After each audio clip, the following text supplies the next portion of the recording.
Hello and welcome to this episode of The Unnoticed Entrepreneur. And today I'm delighted to have Mark Carpenter, who's a master storyteller, joining us from Utah. And we're going to talk about stories. Mark, welcome. Thank you, Jim. So glad to be here with you. So, Mark, tell us, how can storytelling help the average entrepreneur who's going unnoticed right now until they've heard your insights about storytelling? Well, I think a lot of times as entrepreneurs, and I consider myself in that category as well, we think I need to show how my product is better, how my features are stronger than other people's, or I need to get the data out there in front of people. That's really what everybody's doing. But storytelling has a very powerful impact to help you stand out to other people and connect you to other people in very powerful ways. And a lot of that has to do with the brain science behind storytelling. There's a lot of research that's been done recently that shows how stories impact us as human beings. If you think about it, this is what we've been doing evolutionarily since the beginning of time, that we connect with each other by telling stories to each other. And recent brain science has shown why, that it actually changes the brain chemistry within us. It increases things like oxytocin, which creates trust. That's the trust hormone. If you tell a good story that has some conflict in it, it will increase cortisol, which increases your attention. And if you make a good point that ends the story on, you will get an increase in dopamine, which is a neurotransmitter that gives you a sense of satisfaction and completeness. And so all of those things will connect us more as people by telling stories. We don't get those benefits when we just share data, information, features, benefits. Mark, that's really interesting. So, at a hormonal level, stories are literally turning us on, gearing us up, or turning us off, right? So, what comprises a good story then? How do people make a good story, Mark? I think sometimes we overcomplicate a good story. And I think that's what turns people off from trying to tell their story is they think, well, but I have to go through these 18 steps of the narrative arc that Joseph Campbell has introduced. And that's not the kind of stories that I'm talking about. I'm talking about taking your real life experiences and turning them into lessons, really, that will teach, lead, sell, and inspire. And to do that, the first thing you have to have is relatable characters.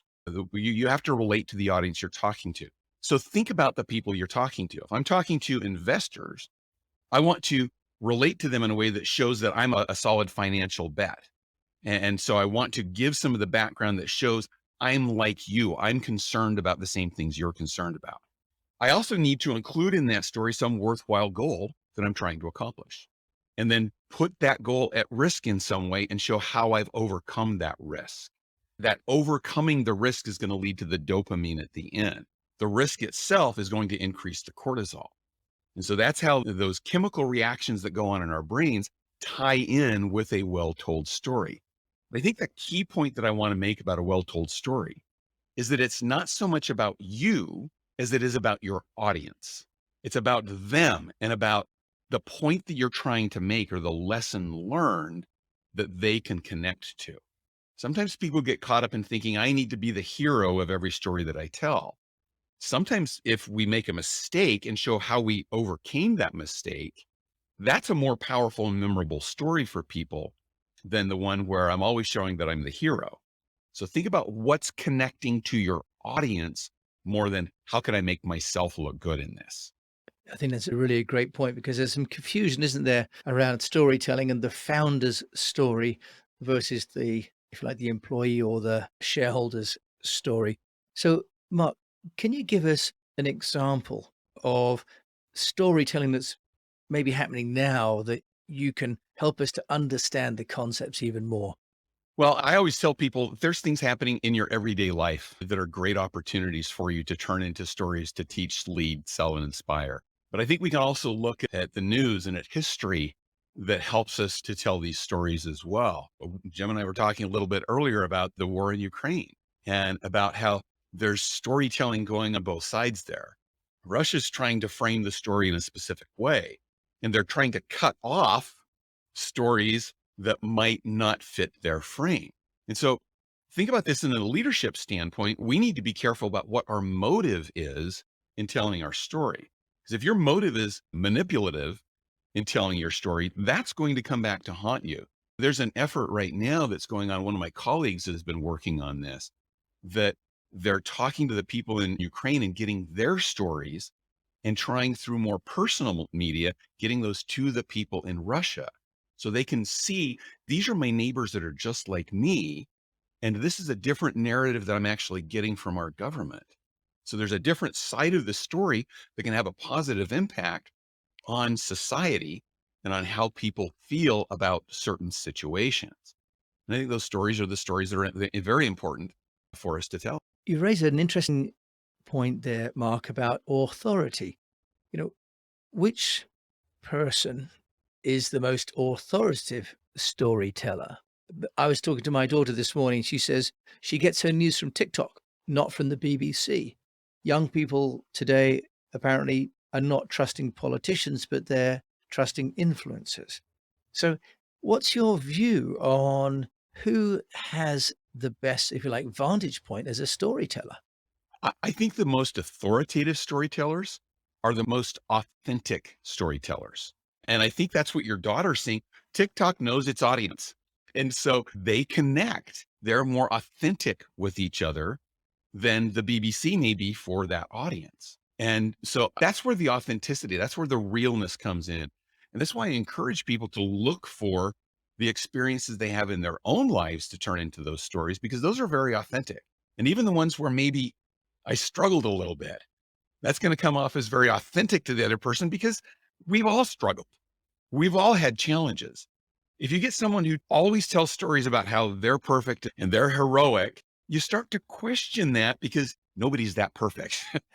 If you hear those stories about my failings and where I've tripped and fallen at times and how I overcame those problems, you can relate to that more because you've had those same situations. Again, going back to the brain science, that's what increases that feeling of oxytocin, where we're connected to each other. We relate to each other more. And then I'm a more authentic person that you want to work with. Mark, in your book that's just come out, Master Storytelling, can you tell us what are some of the elements of the book that you haven't shared so far that you think that, our community of the unnoticed entrepreneurs would love to hear about? Well, a couple of things we have talked about, the brain science, and it goes into a lot more depth on that. And then structure of story in a very simple way. I'm a simple person. And so I don't like the complexity of there's so many different steps in a story. We break it down really into three parts and say, here are three different chunks that if you can tell a story that includes these things, it will connect you to people in a way that's more powerful and more memorable than just sharing information, facts, figures, features, benefits. And so that's one of the powers of the book, I think, is the power of simplicity in structuring your story. So you mentioned the three parts, Mark. You take it away. Tell us, what are the three elements that we entrepreneurs that struggle daily, can use to build our narrative and be at once authentic, and yet we also have to seem trustworthy, don't we? Because if we're always true about how we fall over, customers and employees don't really want to deal with that, right? So we have to look as though we're someone that people can put their faith in, give us their money. How do we do that with the three elements? What are those? Yeah. And so the three elements, and it starts with the idea of being intentional about why you're telling the story. Well, what's your purpose in telling this? If it's a story to encourage employees to live the culture, well, that's going to be framed a little bit differently than if I'm talking to investors and trying to get them to invest in. But the three main elements that are there, we call it the introduction. You could also look at it as the current state. Okay, what's happening right now? Who are the characters in this story? How can I relate to them as a listener? That's our current state or introduction. The next stage is the conflict. This is where we take the goal of those characters at the beginning of the story and create some conflict to it. Something gets in the way of attaining that goal. And that again is where cortisol is going to be drawn in. I want to know what happened. I want to know what's going on here so that they either get to a good solution or they don't. And we want to see that happen. The third stage is what we call the change. This is where we either overcome the conflict by doing the right things, or maybe we learn from not being able to overcome that conflict, but how did we recover from that? And so you talked about, you don't want to work with people who fail all the time, but We do want to work with people who recover all the time. And so how did I bounce back from that challenge or that problem? And what principle does that show that makes me relatable to you and makes me somebody that you can trust and you want to work with? That's absolutely fantastic as well. Your point about the getting up and starting again. I think in America, you celebrate that more than almost any other culture as well, don't you?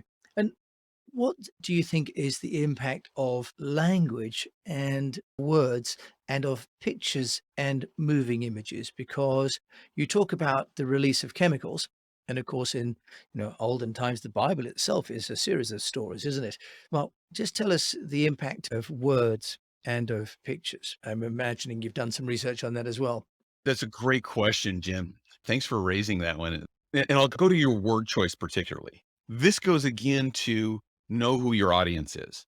You need to use words that they understand and that shows that we're connected. I'll give you a quick example. This is actually in the book as well. I remember sitting listening to a speech, and the lady who was giving the speech was a nurse, and she kept using terminology from the medical field. It wasn't a medical speech. She was trying to make a point about how we solve problems or how we overcome adversity. And she kept using terminology. Well, my wife is an x-ray technician. And so I kept turning to my wife and saying, what does that mean? And she'd explain to me what the term meant. And then I go, oh, okay, now I can figure it out. But I kept getting lost in the story because I didn't have the same terminology. So know who your audience is so you can use the language that they can relate to and that they can connect to. So to me, that's how we choose what words we use, is knowing who your audience is. And what about the impact of images, Mark? Are you suggesting that the picture superiority effect comes into play, or are we really just cued into words and our own imagination stimulates enough of the chemicals that we don't really need anything else? Well, I think pictures certainly can have a powerful impact as well. The big thing on visuals is make sure that they're well connected to the words you're using. Because if there's an image on the screen as I'm explaining something and it doesn't connect or you're having a hard time making the connection, you will lose people in them trying to make that connection. Their thought process is going to go to, what does this image have to do with what Mark's saying, rather than focusing on what Mark's saying. The other thing about the power of words is you can paint really clear word pictures where you can describe a situation and people have that image in their heads. Stories will do that for us. Stories will lead people to develop pictures. Facts, figures, data, they don't lead us to develop pictures, but a story will lead us to develop pictures in our heads. And that's almost more powerful than me putting the image out in front of you. Changing tack just slightly, talk about the person in front of the audience.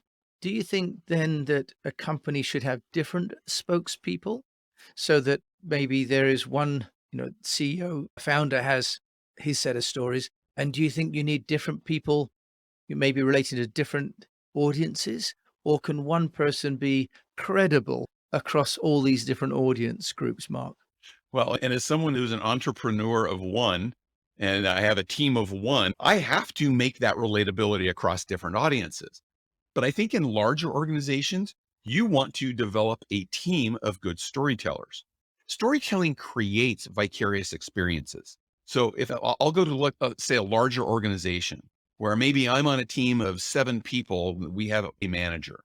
If my manager's telling me an experience and relating it to the culture of the company, that's going to be very connecting to me because I see my manager every day. I may not be able to relate to that as much as the person that's 3 levels away from me in the organization. So larger organizations, I think, need to build a team of powerful storytellers because that's what's going to inspire action and lead change and get people to fully understand the culture of the organization. Okay, so really, storytelling is not just sort of the vision of the company, but a practical sort of management skill, Mark, from what you're saying there. Can you give us another example about how storytelling can be used from a practical perspective? Because the theory is one thing, but for myself and my fellow unnoticed entrepreneurs, it's great to get some practical examples of how this could be used. If you're dealing with maybe a management issue, how could you use storytelling to solve that problem rather than an email and a dictatorial sort of sense of authority? Yeah, absolutely. I'll share an example that I read in a book a while back. There was an employee that came into this company in a sales role, and they were told as part of their orientation, we're very team focused. And so anytime somebody needs something, everybody jumps in and helps. This is part of our philosophy, it's part of who we are. So those are great words on the wall, right? That we help each other and support each other. And this sales rep, he'd been around the block a few times. He listened to that and thought, yeah, that's nice. That's nice. But I've got my work to do. Well, he'd been there about 2 weeks, and his manager came in and he said, hey, all hands on deck. We've got an emergency. Some shipments of materials didn't get to a location where we're doing an event. And so everybody's downstairs. We're going to load up this truck. And his first thought was, that's for other people. I've got to get some sales closed here. That's my job. But his manager said, no, you need to come now. And so he went down there, reluctantly started helping loading this truck. Who's in the back of the truck stacking boxes? It's the CEO of the company. It's the founder of the company was named after. And he's in there stacking boxes. And that was the moment when this employee said, that's real. That's not just words on the hall. That's behaviors in the hall. This is what we do as an organization, because I can see that from my leader. Right. So a story can narrate the culture of the company and become folklore. What about using customer stories, Mark? How can a company, an entrepreneur, use customer stories to help embed the brand in the marketplace? Yeah. And I think that's a fantastic example of where you can use stories effectively. If I'm talking to you as a potential client, I want to tell you the story of a client who's like you, who worked with me successfully to overcome a problem, and maybe a problem that's similar to a problem that you have. And as if I can relate that story so that they can see themselves in that story, particularly when the conflict comes, when the problem arises and they go, oh, I've been there. I can relate to that. I feel the emotion of that coming. And then we give them the solution. They can say, I may look at this more effectively. Like, let me give you a quick example. I actually taught master storytelling to a group of salespeople. And the biggest objection they had was, I can't just not give features and benefits and products and prices and all this information to people. My response was, you don't have to stop doing that. I'm saying include storytelling with that. About 2 weeks after that event, one of the salespeople sent me an email and said, I wanted to thank you for that idea. I have a client that I've been trying to work with for months, and they keep saying, maybe later, maybe later, maybe later. I called them, and instead of telling them more features and why they should join on with us, I told them a story about a similar client and the impact that our product had on their organization. And they paused for a second after the story and said, tell you what, write me up a proposal. Let's see what we can do.